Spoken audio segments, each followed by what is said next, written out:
வீரா சீரியல்ல ஒரு குட்டி ப்ரோமோ வந்திருக்குது. என்ன நடக்க போகுதுன்னு பார்க்கலாம். வாங்க வீடியோக்குள்ள போலாம். சின்ன வயசுலேருந்து செஞ்சு பழக்கப்பட்ட அந்த துணி வியாபாரமே செய்யலாம் அப்படின்னு சொல்லி மாறன் முடிவெடுக்கிறாங்க. அவங்க கடைக்கு பக்கத்துல இருக்கிற ஆப்போசிட் கடையில தான் போய் துணி கேட்குறாங்க. மாறன் மாறா என்கிட்ட வந்து உதவின்னு கேட்டுட்டு இருக்கிற, இது உன்னோட கடை மாதிரி, நீ வேணுங்கிற துணி எடுத்துக்கிட்டு போன்னு சொல்லிடுறாங்க. அதுக்கு முன்னாடியே ராமச்சந்திரன் அந்த கடைக்காரர்கிட்ட பேசுவாங்க. எப்படி இருந்தாலும் மாறன் உன்கிட்ட தான் வந்து உதவின்னு கேட்பான், நீ இல்லைங்காம கொடுத்துரு, அவன் கொடுக்காத பணத்தை நான் உனக்கு கொடுத்துட்றேன், இதுல சம்மந்தப்பட்டிருக்கேன்னு மாறனுக்கு தெரிய வேண்டாம், தெரிஞ்சா கண்டிப்பா துணி எடுக்க மாட்டான், நான் கொடுத்ததா நீ சொல்லிடாத, நீ கொடுக்குற மாதிரி கொடுத்துருங்கிறாங்க. அந்த துணிக்கடைக்காரரும் சரிங்கிறாரு. மாறனும் வந்து கேட்கும்போது, உனக்கு வேணுங்கிற சரக்கை எடுத்துக்கிட்டு போ, பின்னாடி இருக்கு, எவ்வளோ வேணுமோ அவ்வளோ எடுத்துக்கிட்டு போய் நீ சேல்ஸ் பண்ணுங்கிறாங்க. நான் கேட்டதும் நீங்கள் கொடுக்குறேன்னு சொல்லிட்டீங்க, எனக்கு 2,00,000 ரூபா சரக்குக்குள்ளே கொடுத்தா போதும், அந்த துணியெல்லாம் விற்று கொண்டு வந்து உங்களுக்கு கடனை அடைச்சிடுறேங்கிறாங்க. பரவாயில்லடா மாறா, நமக்குள்ள என்ன, நீ முள்ள முள்ள கொடு, ஒன்றும் தப்பு இல்லைங்கிறாங்க. மாறனும் வேண்டிய துணிகளை எடுத்துகிட்டு போகிறாங்க. ராமச்சந்திரன் கிட்ட போய் பேசுகிறாங்க. அண்ணே, இதுக்கு நீங்களே உதவலாமே, நேரடியாக சொன்னால் இன்னும் எவ்வளோ நல்லா இருக்குங்கிறாங்க. அப்படி இல்லைப்பா, நேரடியாக நான் கொடுக்கலாம், அவன் வாங்க விரும்பவும் மாட்டா, அதுவும் தவிர அவன் முன்னேறவும் வாய்ப்பு இல்லாமல் போயிடும். மறைமுகமாக நான் ஹெல்ப் பண்ணுறது அவனுக்கு தெரிய வேண்டாம், எல்லாம் நான் சம்பாதிக்கிறதெல்லாம் பிள்ளைகளுக்கு தானே, என் பசங்க நல்லா இருந்தாங்கன்னா எனக்கு அதுவே போதும்பா, 2,00,000 ரூபா சரக்கு போதும்னு சொல்லி மாறன் எடுத்துகிட்டு போயிட்டேனுங்கிறாங்க. அப்படியா, ரொம்ப சந்தோஷம், சரி அவன் கைக்கு அடக்கமா எவ்வளோ முடியுமோ அவ்வளோ எடுத்துகிட்டு போய் அவன் சேல்ஸ் பண்ணி பணம் சம்பாதிக்கட்டுங்கிறாங்க. ராமச்சந்திரன் மாறன் வீரா 2 பேரும் காலையில் நடந்து போகிறாங்க. இதை பார்த்துக்கிட்டு இருந்த ராகவன் கண்மணியை கூப்பிட்டு சொல்கிறாங்க, அங்கே பார்த்தியா, என் தம்பி எப்பவும் வண்டி இல்லாமல் போகவே மாட்டான், ஆனால் இன்னைக்கு பாரு நடந்து போய்கிட்டு இருக்கான், பார்க்கறக்கு கஷ்டமாக இருக்குதுங்கிறாங்க.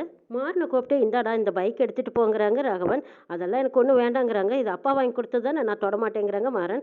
ஆமாம், வீராப்புக்கு ஒன்றும் குறைச்சல் இல்லை, பாடா மாறா, உனக்காக மட்டும் சொல்லலை, உன் கூட வீராவும் நடந்து வரா, 2 பேரும் நடந்து போகிறத பார்க்கும்போது எங்களுக்கு கஷ்டமாக இருக்குடா, இந்த பைக் எடுத்துகிட்டு போ அப்படின்னு சொல்கிறாங்க. இல்லை எனக்கு வேண்டாங்கிறாங்க. டேய், உனக்காக நான் புது பைக் வாங்கியிருக்கேன், இதை எடுத்துகிட்டு போன்னு சொல்லவும் மாட்டவே மாட்டேன்றாங்கிற மாறன். இப்போ நாங்களாக உழைச்சி என் புருஷன் வண்டி வாங்குறாரோ அப்போ அந்த பைக்கில் தான் நான் போவேன், யாரோட ஓசு வண்டியிலையும் நாங்கள் போக மாட்டேன்னு வீரா சொல்லிடுறாங்க. இதே மாதிரி மாறன்னு சொல்லும்போது, நல்ல புருஷனுக்கு ஏற்ற பொண்டாட்டி, பொண்டாட்டிக்கு ஏற்ற புருஷன் தான், சரி போங்க அப்படிங்கிறாங்க. ரகுவன் இந்த துணியை சைக்கிளில் வச்சு வியாபாரம் பண்ணுறாங்க. 2 பேரும் பேசிக்கிட்டே அந்த சைக்கிளில் துணிகளை எடுத்து அடுக்கிக்கிட்டு இருக்கிறாங்க. அந்த பக்கமாக வள்ளியம்மாவும் ராமச்சந்திரனும் பார்க்குறாங்க. அண்ணே, அங்கே பார்த்தியா மாறனுக்கு எவ்வளோ பொறுப்பு வந்துருச்சுன்னு, நீ கொடுத்த ஐடியாவை மாறன் நல்லா கப்புன்னு பற்றிக்கிட்டான் பாரு, துணியெல்லாம் வாங்கிட்டு போய் சைக்கிள்லேயே வியாபாரம் பண்ண புறப்பட்டான் போல இருக்குங்கிறாங்க வள்ளி.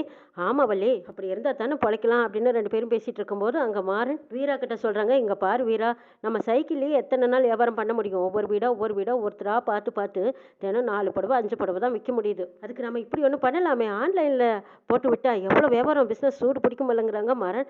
ஆமாண்டா, அதை தான் நானும் எதிர்பார்த்தேன், நீ வெளியில் போய் அந்த அம்மா கிட்டையெல்லாம் எப்படி சொல்லி வியாபாரம் பண்ணுவேன், அதே மாதிரி நீ சொல்லு, நான் உன்னை வீடியோ எடுக்கிறேங்கிறாங்க வீரா. வீடியோ எடுத்து நம்ம புடவை கடைக்கு பேர் என்ன வைக்கலான்னு இருக்கிறேன்னு கேட்குறாங்க வீரா. அதுவா, வீரா டெக்ஸ்னு வைக்க போகிறேங்கிறாங்க மாறன். ஏன் பேர் நல்லா இருக்கா இல்லையா அப்படின்னு மாறன் கேட்கவும், சூப்பராக இருக்குடா, எல்லாம் இன்னொரு அம்மா மேலையெல்லாம் வச்சு வச்சு காட்ட முடியாது இல்லையா, அதனால நானே புடவையை கட்டி கட்டி காட்ட வேண்டி, அவங்களுக்கு எந்த புடவை பிடிச்சிருக்கோ அந்த புடவையை செலக்ட் பண்ணுவாங்க, அதே மாதிரி நான் எப்படி வியாபாரம் பண்ணுறனோ அந்த மாதிரி நான் செஞ்சு காட்டிட்டுமாங்கிறாங்க மாறன். ஆமாண்டா, அதுதான்டா நல்லாயிருக்கும், சரி ஒவ்வொரு புடவையாக எடுத்து எடுத்து நீ மேலே வச்சு காட்டு, ஒவ்வொருத்தருக்கிட்டையும் நீ எப்படி பேசுவியோ அதே மாதிரி நேச்சுரலாக அதை முன்னாடி நிற்கிற மாதிரியே பேசுங்கிறாங்க. ஒரு புடவையை எடுத்து தோல் மேலே போட்டுக்கிறாங்க, ஒரு அம்மா கிட்ட பேசுகிற மாதிரியே பேசுகிறாங்க.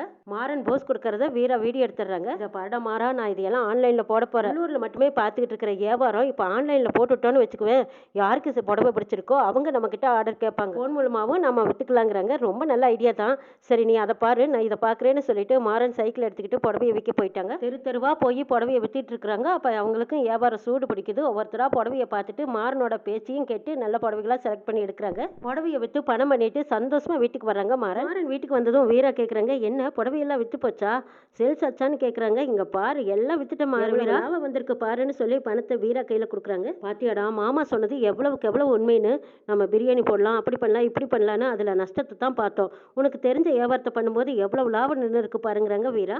பாத்தியா வீரா, எங்கள் அப்பா சொல்லும்போது என்னை ஏதோ கிண்டல் அடிக்கிறாரோன்னு நான் நினச்சேன், ஆனால் அவர் சொன்ன வார்த்தையில் எவ்வளோ உள்ளர்த்தம் இருந்திருக்கு, என்னோட திறமை என்னங்கிறது எனக்கே தெரியல, அவர் சொன்னதுக்கு அப்புறம் தான் எனக்கு தெரியுதுங்கிறாங்க மாறன்.